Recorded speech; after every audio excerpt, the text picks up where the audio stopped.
Hi guys, Wes from Broken Brush Gaming here, and welcome to a new weekly series called This Week in Hobby. In this series, I'll be showing off a weekly recap of all the things that I worked on in my hobby during the previous week. So to get started, I've got several miniatures from the Troll Bloods line that I'm working on. First off, we have the Cave Troll. This guy is really cool looking. He's supposed to live underground in the dark, and he's blind, and so that's why he's such a bright color of blue. The way I did this guy was basically did a really heavy zenithal highlight and then just sprayed him down with plasma fluid from Badger Minotaur to get the really bright sort of iridescent blue color, and then we just added up the rest of the details. Also, I started working with doing some water effects on the bases because all of these trolls are going to have a swamp base. And to do those, I used Secret Weapons Realistic Water. Super simple product. You just lay it on the base and let it dry for 24 hours. It self-levels. Really nice product. I highly recommend it for doing really simple, easy water effects that look pretty good. Next up, we have the Storm Troll. Now, I wanted this guy to be darker than the regular studio paint scheme for the Storm Troll so that his runes that you can see all across his back would stand out more in a very lighter blue.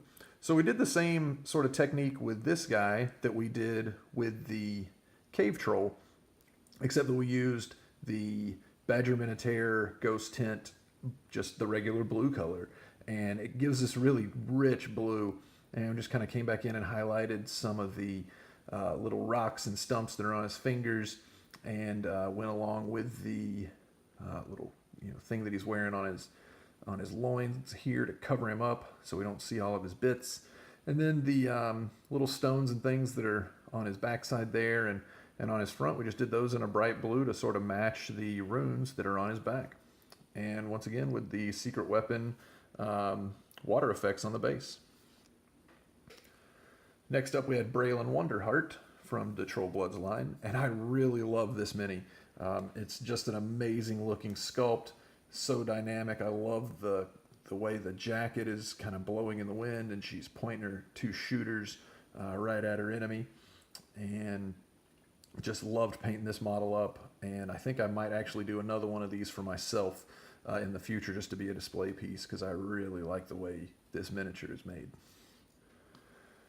And then finally, we had these two guys, the Troll Blood Skinners, and you can see did a little bit different technique for the basing on these guys. Same thing with the Realistic Water from Secret Weapon. Threw a little bit of lichens and moss on there just to give them some dynamic sort of basing. And then on the front for the dirt, just did some CA glue sprinkled with baking soda, and it gives you just this nice little ridged kind of dirt looking pattern that really worked out great for these guys. One thing I really like on these guys, I got this pelt on the back, and I don't know if the camera is really gonna pick this up so well, but just really great detail to kind of dry brush and pick up to get just this really cool looking wolf kind of pelt that he has on his back. The other guy is much the same. Based him up in a little bit different pattern so you can tell the two apart, because they are kind of twins. They look really similar. They are solo, so they're not a unit, but kind of my theme behind painting them was that they were twin brothers that were out doing the work for the trolls of skinning and collecting food. So really like the way these guys turned out too. Pretty neat miniatures as well.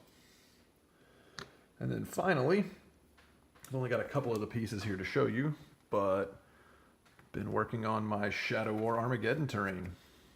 Of course, this will be next up on the Tuesday Terrain series when I start painting this stuff up, but we did get it put together. And for those of you who haven't seen the Shadow War Armageddon, this little piece right here should tell you just how awesome it is. I love this like skull crane thing. Such an amazing detail. I mean, as you can see on all of this terrain, it's just got a ton of detail.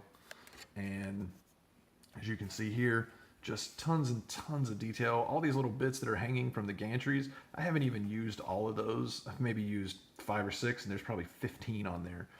One of the things that I really like about this that I can use objectively in games is the door is able to come off. I'm going to work on trying to magnetize that or maybe pin it so that it is actually a usable door to use in the game. And then just to show you some of the detail, even inside the door, you know, it's like a hatch to get in and work on this thing when it starts to malfunction. Because let's be honest, it's in the grim dark of the 41st millennium. It's gonna malfunction. So that's what I worked on for this week. Stay tuned next week to see what I accomplish in my hobby over the next week. I hope you guys are enjoying the videos. If you are, please like the videos and subscribe to the channel. And as always, we'll see you in the next video.